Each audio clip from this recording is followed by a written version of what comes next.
किसी ने एक प्रश्न पूछा है। ये प्रश्न बहुत ही बढ़िया प्रश्न है। इसमें पूछा है कि हमारा मन साधना में लगा रहे, हमारा शरीर कार्यों में लगा रहे, ऐसी कोई विधि होनी चाहिए। देखिए, अगर ऐसी विधि आप अपनाते हैं तो ये सबसे अच्छी जीवन की विधि होगी। इसलिए ये प्रश्न बहुत अच्छा है। इसमें आपका जीवन भी चलेगा, भजन भी होगा, तो इससे अच्छा कुछ भी नहीं है। जब हम कार्यों को त्याग देते हैं और केवल भजन में लग जाते हैं तो हमारा जीवन डगमगा जाता है। अगर ग्रस्त जीवन है तो निश्चित रूप से डगमगाना है। तो फिर यहां पर फिर साधना और भजन बदनाम होता है। तो ये प्रश्न इतना अच्छा है, मनमोहक प्रश्न है और सबके लिए ये लाभकारी है। इसे सबको ध्यान से सुनना चाहिए, हर ग्रस्त को सुनना चाहिए। ये सबसे अच्छा तरीका होगा।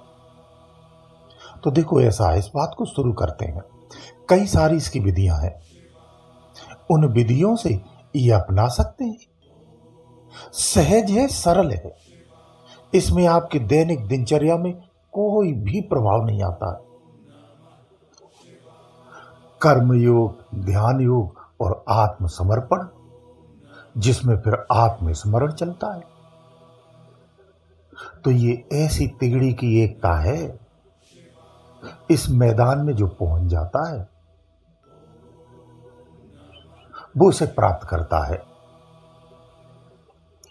सबसे पहला और अच्छा उत्तम तरीका यह है स्मरण साधना का। स्मरण साधना में आपने अगर कोई गुरु किया है तो गुरु मंत्र का, या फिर किसी मंत्र का, या किसी नाम का, या फिर किसी विशेष नाम का, और कुछ नहीं है तो फिर उसकी स्मृति का, उसके चित्र का अंदर ही अंदर में स्मरण करते रहना चाहिए और अपना दैनिक कार्य करते रहना चाहिए। एक तो ये तरीका है। मंत्रों में जैसे कुछ लोग राम राम जपते हैं, कोई सोहम जपता है, कोई सोहम जपता है, कोई ओम का जाप करता है। ये अंतर की ध्वनियां हैं।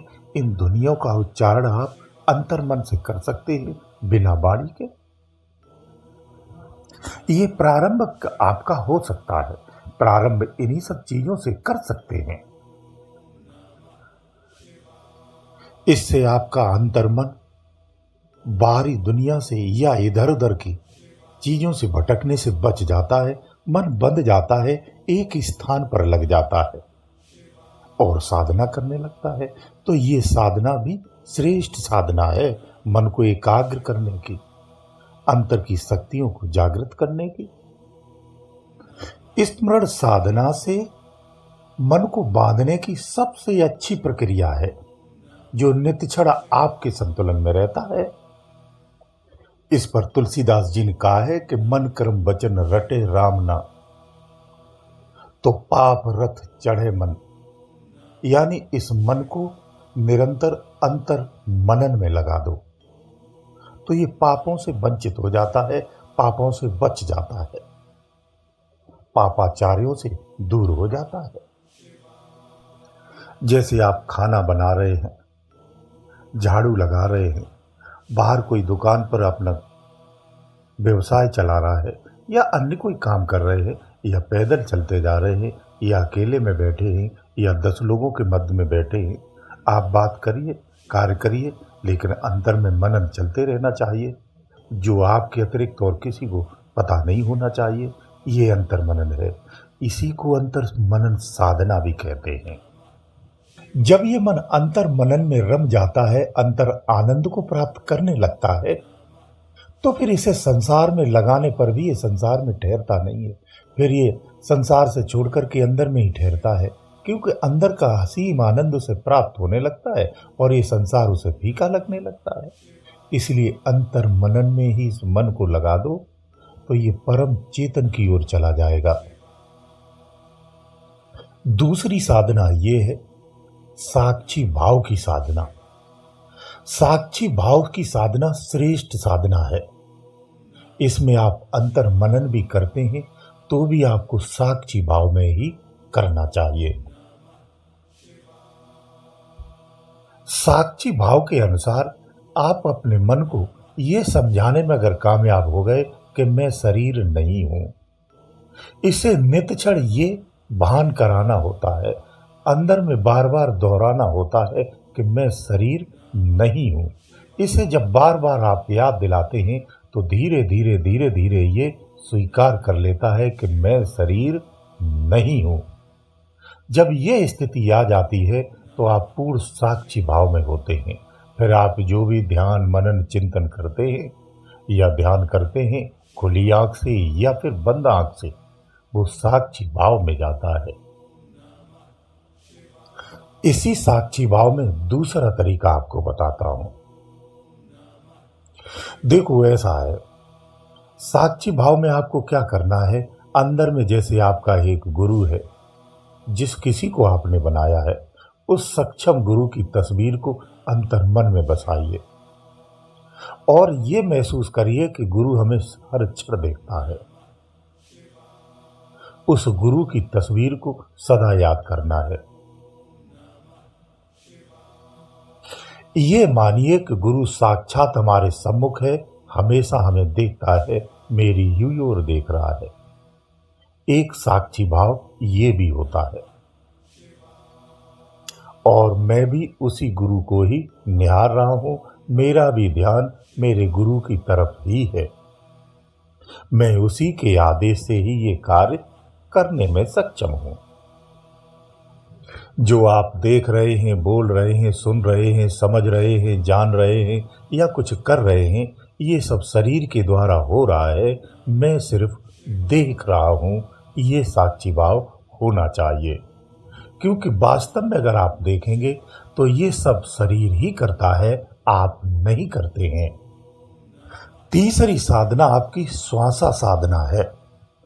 कार्य करते हुए, चलते फिरते, घूमते, नाचते, हंसते, गाते, दैनिक समस्त कार्यों में व्यस्त होते हुए श्वासों पर ध्यान करना, श्वासों पर मनन करना, एक ये तीसरी विधि है। ये विधि और भी अच्छी विधि है, जिसमें हर क्षण आप श्वास पे जब चिंतन करते हैं तो ये मन अपने आप शांत हो जाता है और पूरी तरह से आपके कंट्रोल में होता है।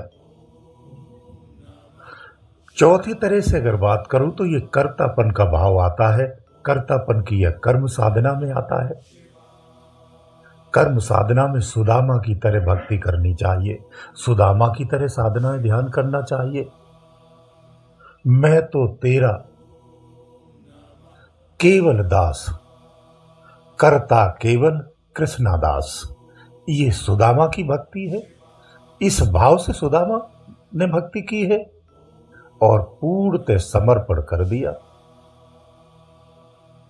उन्होंने समस्त अपने तन को और मन को कृष्ण के हवाले कर दिया। मेरे द्वारा कुछ भी नहीं है, जो कुछ भी है वो सब कृष्ण है और उसी का नित्य क्षण चिंतन करना। इस तरह से भी आप दैनिक कार्य को करते हुए उस प्रभु की भक्ति कर सकते हैं।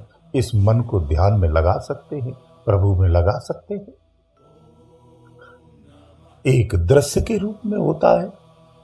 आपने किसी देवता या किसी गुरु को या किसी देव को ही गुरु बनाया है, जिसकी भी छवि आपने मन में बसा रखी है, उस छवि को अंतर मन में सम्मुख रखना चाहिए और उसी पर चिंतन करना चाहिए।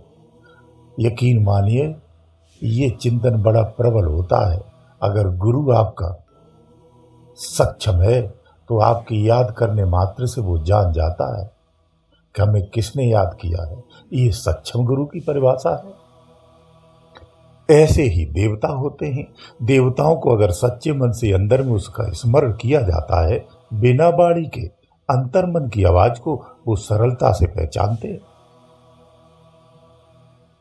तो इस तरह का चिंतन करना चाहिए। ये दर्शन चिंतन है, लेकिन है ये भी आंतरिक ही।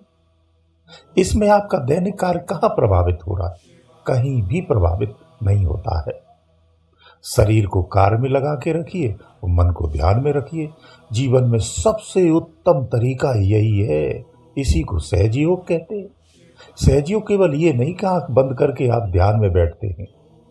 सहज योग ये भी है ये उत्तम सहज योग है कि दैनिक कार्य करते हुए, लोगों से बात करते हुए अंतर में मनन करते रहना, ये सर्वोत्तम साधना है। एक गृहस्थ के लिए सबसे अच्छा तरीका यही है, इससे बेहतर कुछ नहीं हो सकता है। बिल्कुल सरल है। आपने अपने अंतर मन में, अपनी आस्था में, अपने समर्पण में, अपने भाव में परमात्मा की जो भी छवि जिस रूप में भी बना रखी है, उसी रूप में उसका स्मरण करते रहना चाहिए और सांसारिक कार्य करते रहना चाहिए। सांसारिक कार्यों के साथ किया गया स्मरण पूर्ण फलीभूत होता है। उसके लिए स्पेशल अलग से बैठने की आवश्यकता नहीं होती है। दैनिक कार्यों के साथ अगर इसे जोड़ देंगे तो आपकी भक्ति प्रबल हो जाती है, लगातार हो जाती है, किसी प्रकार की बाधा भी नहीं रहती, बाधा मुक्त हो जाती है। इसलिए ये मार्ग अच्छा है। एक गृहस्थ को ये मार्ग अपनाना चाहिए। इसमें सहजता में ही कल्याण है। इसलिए भक्ति बहुत सरल है अगर इसे आप सरल बना लेते हैं। गुरुदेव दयालु।